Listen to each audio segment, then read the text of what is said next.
Let's go! Analisis kasus tilang manual yang kembali diterapkan oleh Kepolisian Republik Indonesia atau Polri, yang dimana keputusan ini menuai pro dan kontra. Tilang manual sebelumnya sempat dilarang dan digantikan oleh tilang elektronik atau ETLE. Namun, Polri telah kembali menerapkan tilang manual karena keterbatasannya prasarana tilang elektronik di beberapa daerah dan untuk memperkuat penegakan hukum dalam bidang lalu lintas.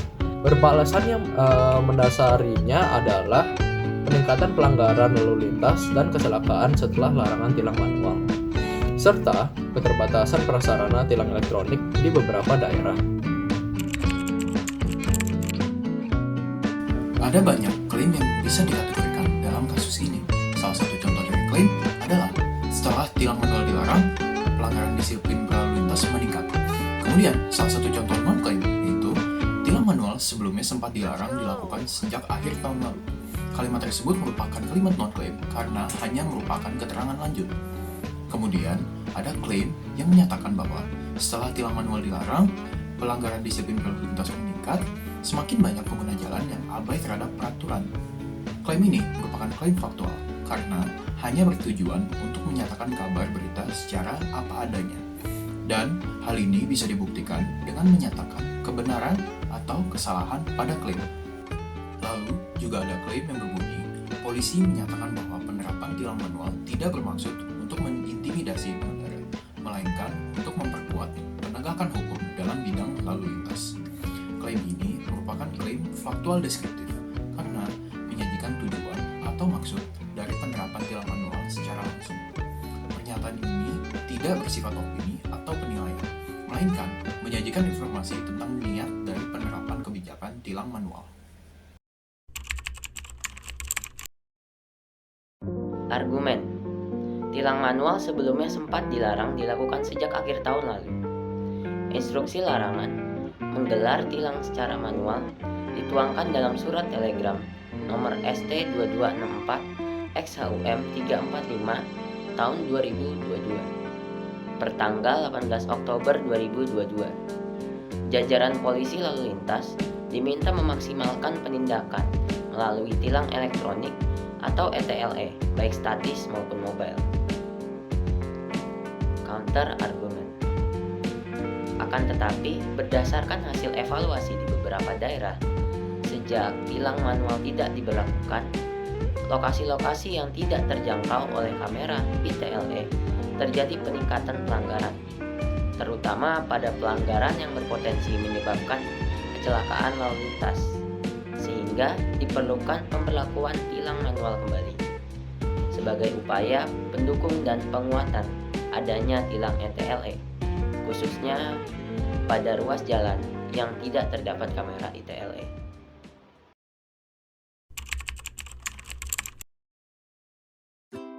Berikut adalah 5 pola deduktif spesifik berdasarkan kasus yang diberikan.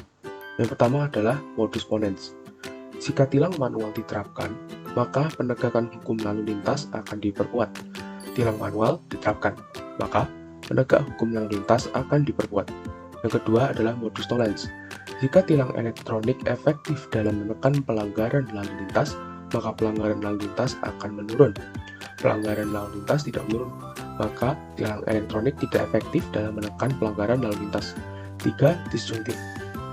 Penerapan tilang manual dapat memperkuat penegakan hukum dalam bidang lalu lintas atau dapat menimbulkan intimidasi dan ketidaknyamanan bagi pengendara. Yang keempat, dilema.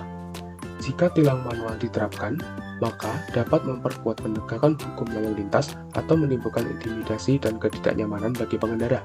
Jika tilang manual tidak diterapkan, maka penegakan hukum lalu lintas tidak akan diperkuat atau pelanggaran lalu lintas akan semakin meningkat. Maka terdapat dua pilihan yang harus dipilih dengan konsekuensi yang berbeda. Kelima adalah hipotesis.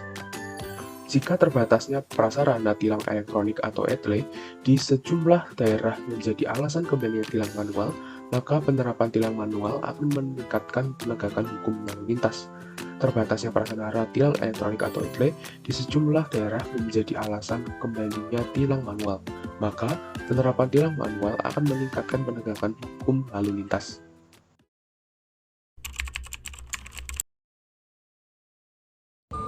Selanjutnya adalah argumen induktif, analogi, dan kausalitas. Yang pertama adalah contoh dari argumen induktif analogi. Penerapan kembali tilang manual dapat dianalogikan dengan langkah-langkah yang diambil dalam menangani peningkatan pelanggaran lalu lintas.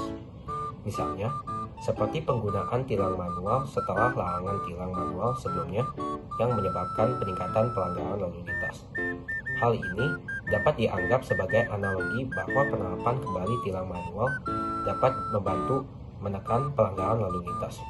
Yang kedua adalah contoh dari induktif kausalitas, yaitu penerapan kembali tilang manual dikaitkan dengan peningkatan pelanggaran lalu lintas setelah larangan tilang manual sebelumnya. Hal ini menunjukkan adanya hubungan kausal antara larangan tilang manual dan peningkatan pelanggaran lalu lintas yang mendorong penerapan kembali tilang manual untuk menekan pelanggaran tersebut.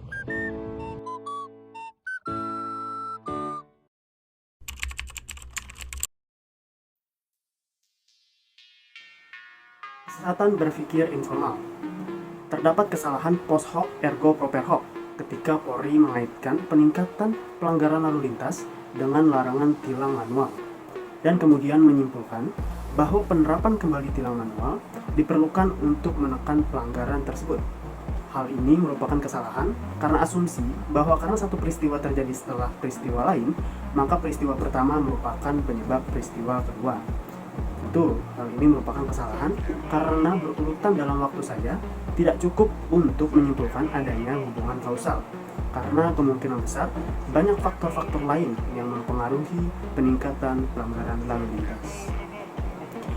Lalu selanjutnya ada argumentum ad hominem, yaitu kesalahan yang terjadi ketika seseorang menyerang karakter atau sifat pribadi seseorang sebagai cara untuk menolak argumen yang diajukan. Dalam kasus ini, terdapat kesesatan ad hominem circumstantial ketika beberapa pihak menolak penerapan kembali tilang manual dengan mengatakan bahwa tilang manual dapat menimbulkan pungutan liar, intimidasi, dan ketidaknyamanan bagi pengendara. Padahal argumen tersebut tidak berkaitan dengan substansi masalah, yaitu efektivitas tilang manual dalam menekan pelanggaran lalu lintas.